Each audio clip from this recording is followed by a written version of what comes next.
This story is titled, My Wife Wanted an Open Marriage, but I Gave Her a Taste of Reality That Ended Our Relationship. All right, so here's the deal. I'm Ryan, 32 male, and I've been married to my now ex-wife, Emily, 30 female, for 6 years. On paper, we were the perfect couple.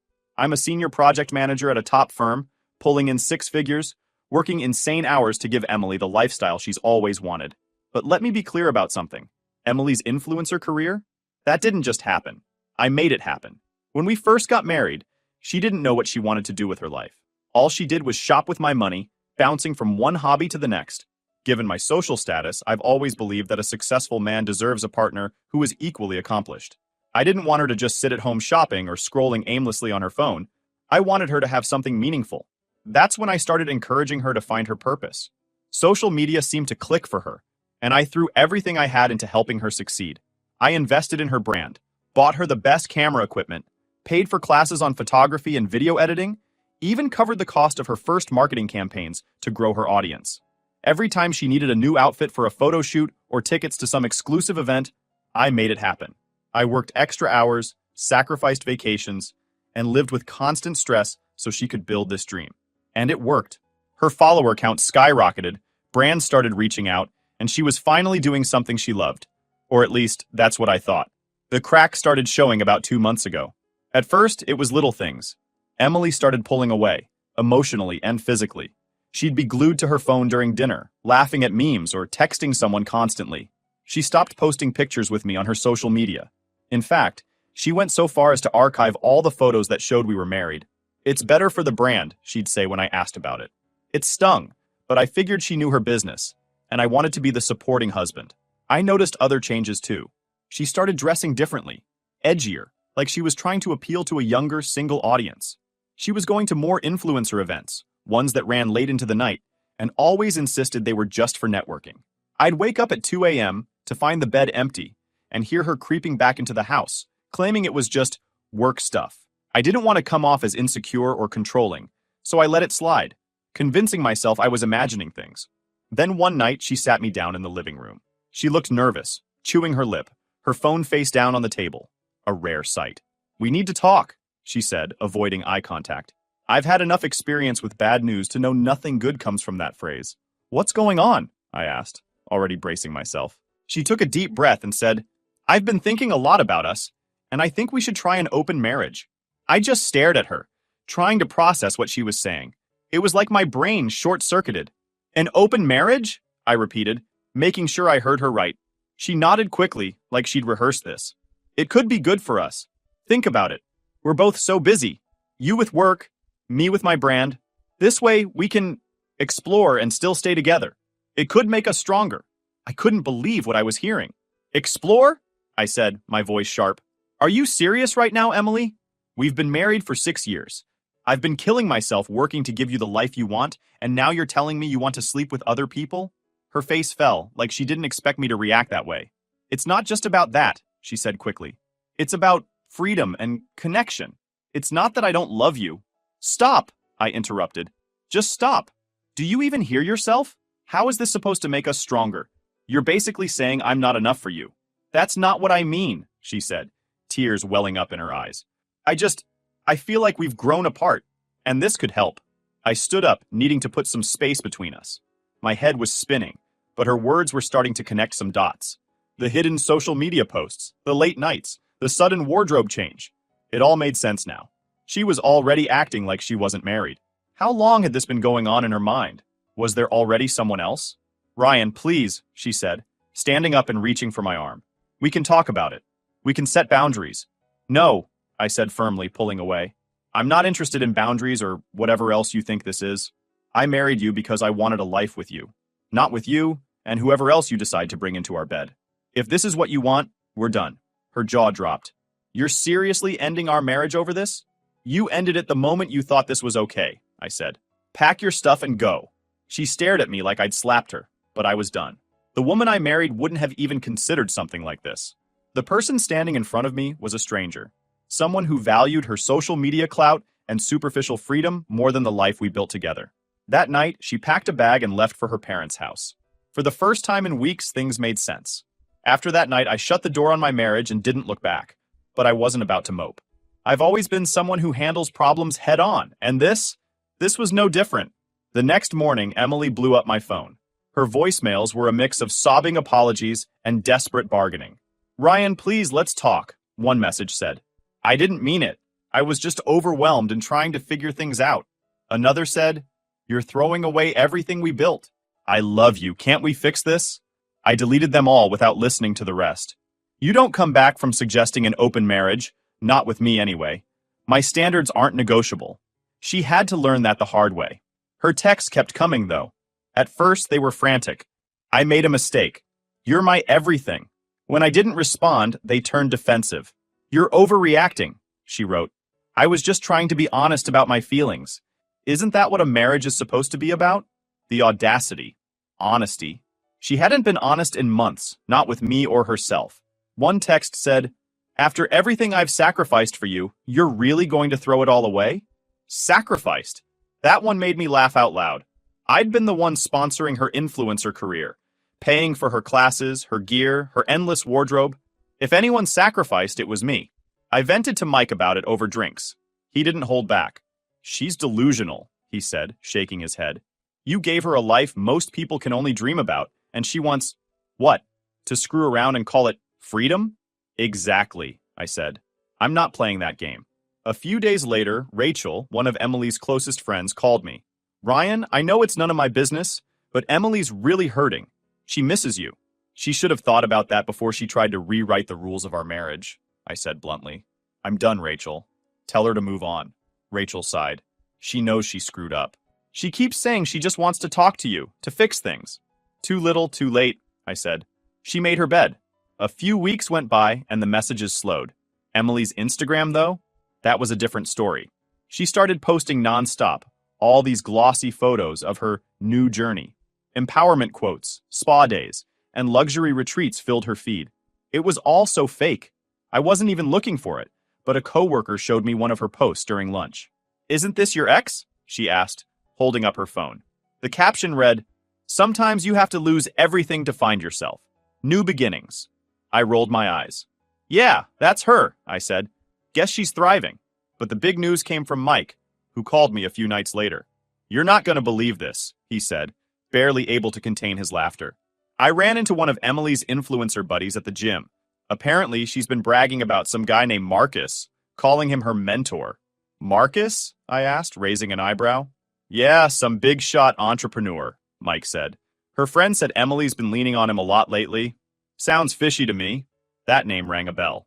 Later, I connected the dots. Marcus was the guy I'd seen commenting on her posts, always throwing in flirty compliments. From what Mike shared, Marcus didn't even know Emily was married. He thought she was just another influencer trying to make it big. The picture was clear. She'd lined up her escape plan long before she sat me down for that conversation about an open marriage. Strangely, I didn't feel angry. I felt validated. She hadn't wanted an open marriage because she was overwhelmed or searching for meaning. She'd wanted one because she already had one foot out the door, and now it was clear she hadn't even been honest with the man she'd lined up to replace me. Emily tried to reach out again a week later. Her desperation was palpable. "Ryan, I made a huge mistake," her voicemail said. "Marcus isn't what I thought he was. None of this is what I thought it was. Can we please just talk?" Her calls kept coming, voicemails piling up with pleas about how she wanted to come back, how she didn't realize what she had until it was gone. She even sent a handwritten letter, something she'd never done before, telling me how she felt like she'd ruined the best thing in her life. What I found hilarious, though, was Emily's sudden change of tone. She started blowing up my phone again, but this time it wasn't just about us. "Ryan, I really need to talk to you about the sponsorship for the retreat," she said in one voicemail. "It's so important for my career. Please don't cancel it." The retreat, a big influencer event she had been planning for months. It was a project I had bankrolled from the start. Venue, catering, promotions, everything. Pulling the plug would hit her hard.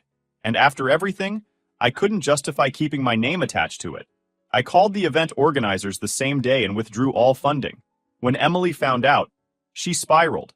Suddenly, her pleas weren't about the marriage or her feelings. They were all about saving face. "Ryan, you can't do this to me," she screamed in one voicemail. "This retreat is everything I've worked for. Do you know how this will make me look?" It became painfully obvious she wasn't sorry for what she'd done. She was just sorry it was costing her. As for Marcus, I found out through Rachel that Emily hadn't broken things off with him. She was still stringing him along while pretending to regret her choices. Typical.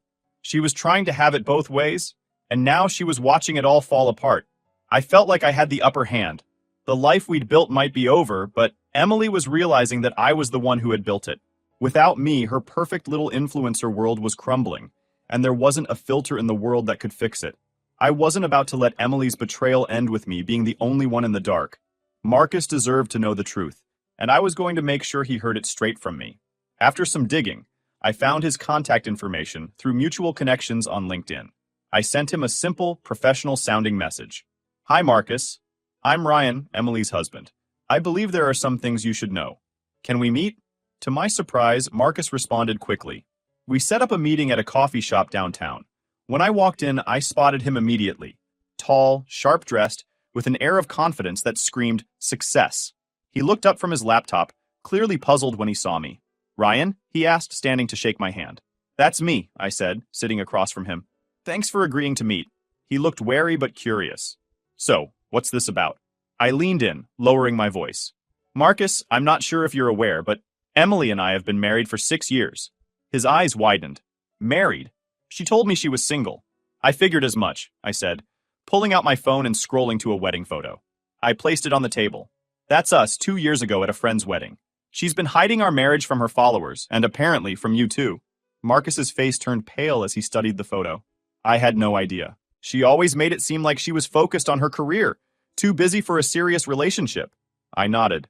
That's part of her brand. But the truth is, I've been the one funding her influencer career from day one. Cameras, events, outfits, you name it, I paid for it. And now she's trying to rewrite her life story to erase me. Marcus leaned back, clearly shaken. Why are you telling me this? Because she's using you, I said bluntly. And I thought you deserved to know.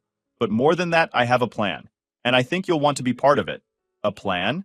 He asked, his eyebrows raising. I laid it out for him. Together, we could expose Emily's lies to her followers. With Marcus's inside knowledge and my receipts of everything I'd done for her career, we had all the ammunition we needed. Think about it, I said. She's built her entire image on transparency and authenticity. The moment people find out she's been lying about her personal life, her credibility is gone. Marcus stared at me for a moment, then nodded slowly. All right, I'm in. But on one condition. I want nothing to do with her after this. Deal, I said, shaking his hand. Let's make this count. The conversation with Marcus didn't just give me relief. It felt like the first real step in taking revenge. Here was someone else who had been dragged into Emily's web of lies. And now we had a common goal, to expose the truth. I left the coffee shop that day feeling lighter, with a renewed sense of purpose. I kept thinking about how Emily had built her entire career and life on this fake image of perfection. People adored her, looked up to her as some kind of role model. The thought of shattering that illusion felt huge and satisfying. This wasn't just going to hurt her. It was going to completely dismantle her life. The next day, Marcus and I started outlining our approach. We decided to meet again, this time at his place. When I arrived, he'd already started pulling together some of the messages Emily had sent him. Check this out, he said, sliding his laptop across the table. I leaned over and read through a series of flirty texts. She'd called him her mentor and gushed about how much she appreciated his support. It made me sick to my stomach. The messages weren't explicit, but they were manipulative. She'd clearly been stringing him along, playing the part of the ambitious single influencer who just needed a little guidance. This is gold, I said, scrolling through the screenshots. But we'll need more if we're going to make this stick. I've got more, Marcus said, pulling up another folder on his computer. This one was full of photos from events they'd attended together. She'd always posed strategically, making sure to crop out her ring or avoid any shots that might suggest she wasn't single. Unbelievable, I muttered. She's been doing this for months, hasn't she? Marcus nodded. At least. Honestly, I feel like an idiot for not seeing it sooner. You're not an idiot, I said. She's good at this. It's what she does. But now, we're going to turn the tables. We spent hours that day organizing everything. I pulled up my own files. Financial records, old photos, even emails from when I'd first helped her get started. The deeper we dug, the clearer it became that Emily had been planning this for a long time. She'd started phasing me out of her life well before she brought up the idea of an open marriage. It wasn't about exploration or freedom. It was about crafting a narrative that didn't include me. By the end of the day, we had a mountain of evidence. Marcus leaned back in his chair, looking exhausted but satisfied. All right, he said. What's the next move? We sit on this for now, I said. I want to make sure we do this right. No rushed decisions. Marcus nodded. Agreed. This has to be airtight. Emily thought she was untouchable. And honestly, it was hilarious. The arrogance, the overconfidence. It oozed out of everything she did. She wasn't smart. She was just so full of herself that she assumed everyone else was too dumb to notice her schemes. She thought she'd outsmarted me, outmaneuvered Marcus, and built herself this unshakable empire. But the truth? She was as subtle as a brick to the face. Over the next week, Marcus and I went to work. It wasn't just about collecting evidence. It was about connecting the dots, building the full picture of just how reckless Emily really was. Marcus started with the digital side. Screenshots of DMs, texts, and every painfully obvious move she'd made to hide her marriage from her followers. I took on the financials, receipts, invoices, bank transfers, all the proof of how much I'd poured into her influencer career. The more we uncovered, the more pathetic her whole charade became.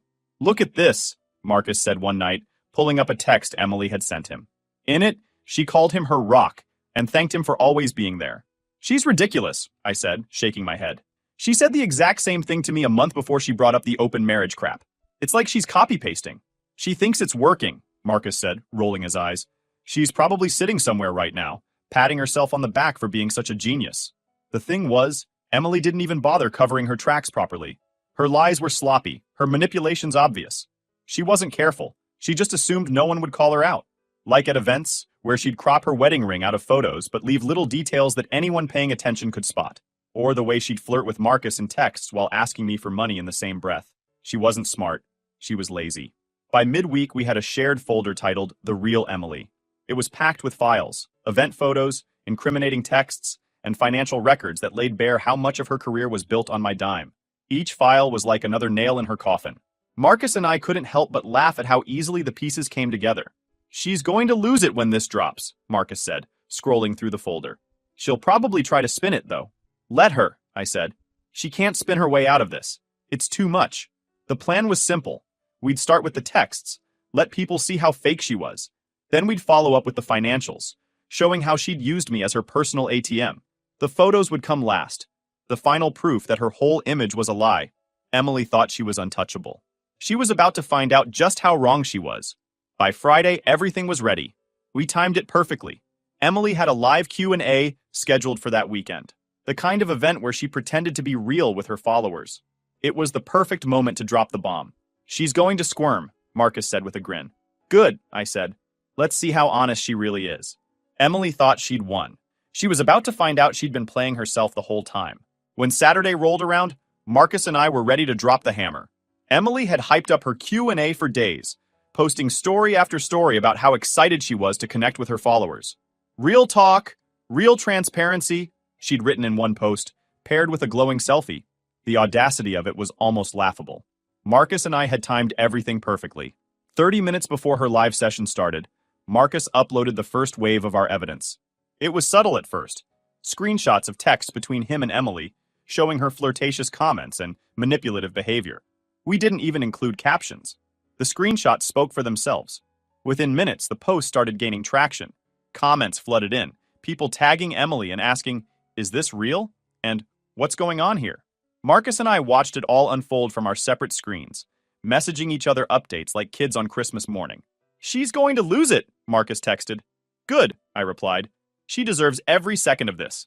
As the live Q&A started, Emily seemed oblivious to the storm brewing. She appeared on camera with her usual polished look, greeting her fans with a big smile. "Hey guys, I'm so excited to chat with you today. Let's keep it real, as always." The irony was delicious. At first, the comments on her live were the usual fluff, people asking about her skincare routine or praising her outfit. But slowly, questions about Marcus's post began popping up. "Emily, is it true you've been lying about your relationship?" one person asked. Another chimed in, "What's this about you hiding your marriage?" Emily's smile faltered, but she kept going. "Okay, let's focus on the positive today, guys. This is a safe space, no drama," she said, laughing nervously. Marcus wasn't done. 10 minutes into her live, he posted the second wave. Photos of him and Emily at events, her ring strategically missing from every shot. He captioned it, "The lengths some people will go to for their authentic image. The real Emily." The hashtag took off immediately. By the time Emily noticed, her live was flooded with people spamming number "The Real Emily" and demanding answers. She started fumbling, trying to regain control. "All right, let's take a little break and reset," she said, her voice shaking. The live abruptly ended. Marcus and I were dying of laughter. "She didn't even last 15 minutes, Marcus texted. "Classic Emily," I replied. "All show, no substance." But we weren't done yet. While Emily scrambled to figure out her next move, I uploaded the final piece of evidence: the financial records. Screenshots of bank transfers, receipts for her camera equipment, invoices for the events I'd paid for, all labeled with a simple caption: "Every empire has a foundation." This was hers. The real Emily. The internet exploded. Within hours, the real Emily was trending, and Emily's carefully curated image was in shambles.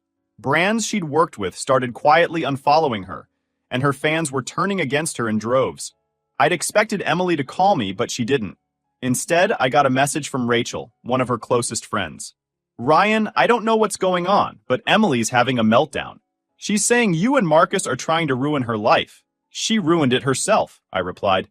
"We just held up the mirror." The silence from Emily lasted until the next morning, when I finally got a call from her. Her voice was unsteady, somewhere between rage and desperation. "Ryan, what the hell have you done?" she snapped. "Expose the truth," I said calmly. "Something you should have done a long time ago. You've destroyed everything. My career, my reputation. Why would you do this to me?" "Because you destroyed our marriage," I replied. "You lied to me, to Marcus, to everyone. Did you really think you could keep it up forever?" "I can fix this," she said quickly. "Just take it down, and I'll make it right." No, I interrupted. "This isn't something you can fix. You wanted an empire built on lies. Now you can deal with the collapse." Emily's sobs on the other end of the line didn't faze me. For the first time in months, I felt free. By the end of the weekend, Emily had gone silent on social media. Her accounts were still up, but the comments were disabled, and her last post was from days before. The moment the divorce papers were filed, it was like cutting the last thread that tethered me to Emily's chaos. I'd given her enough chances to come clean, to be a decent person, and she'd squandered every single one of them. It wasn't just about the lies anymore.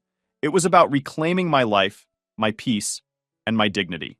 Emily's reaction was as predictable as ever. The second she was served, my phone started blowing up. At first, the texts were angry.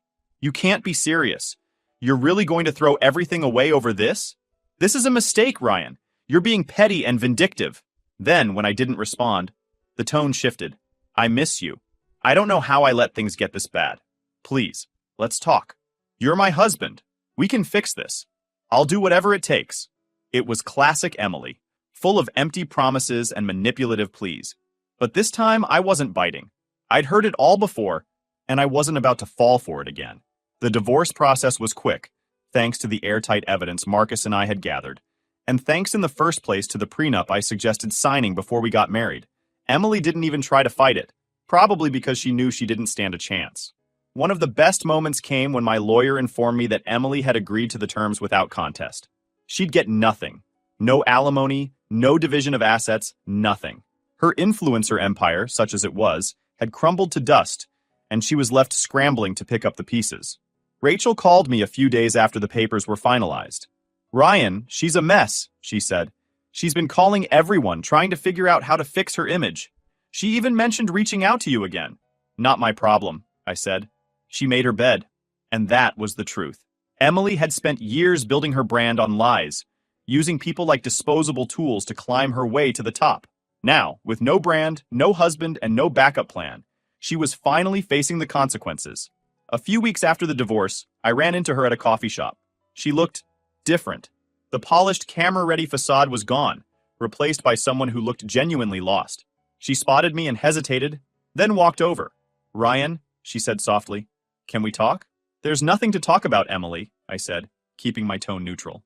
"Please," she said, her voice breaking. I just want to say I'm sorry. For everything. I don't know what I was thinking." I looked at her for a long moment, then nodded.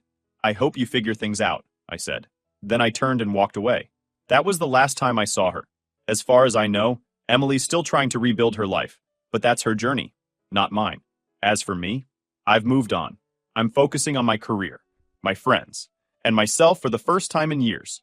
The weight of Emily's lies is gone, and I'm finally free. Sometimes people ask if I regret it, exposing her, divorcing her, walking away. The answer is always the same, not for a second. Emily thought she could rewrite our story, but in the end, I took back the pen.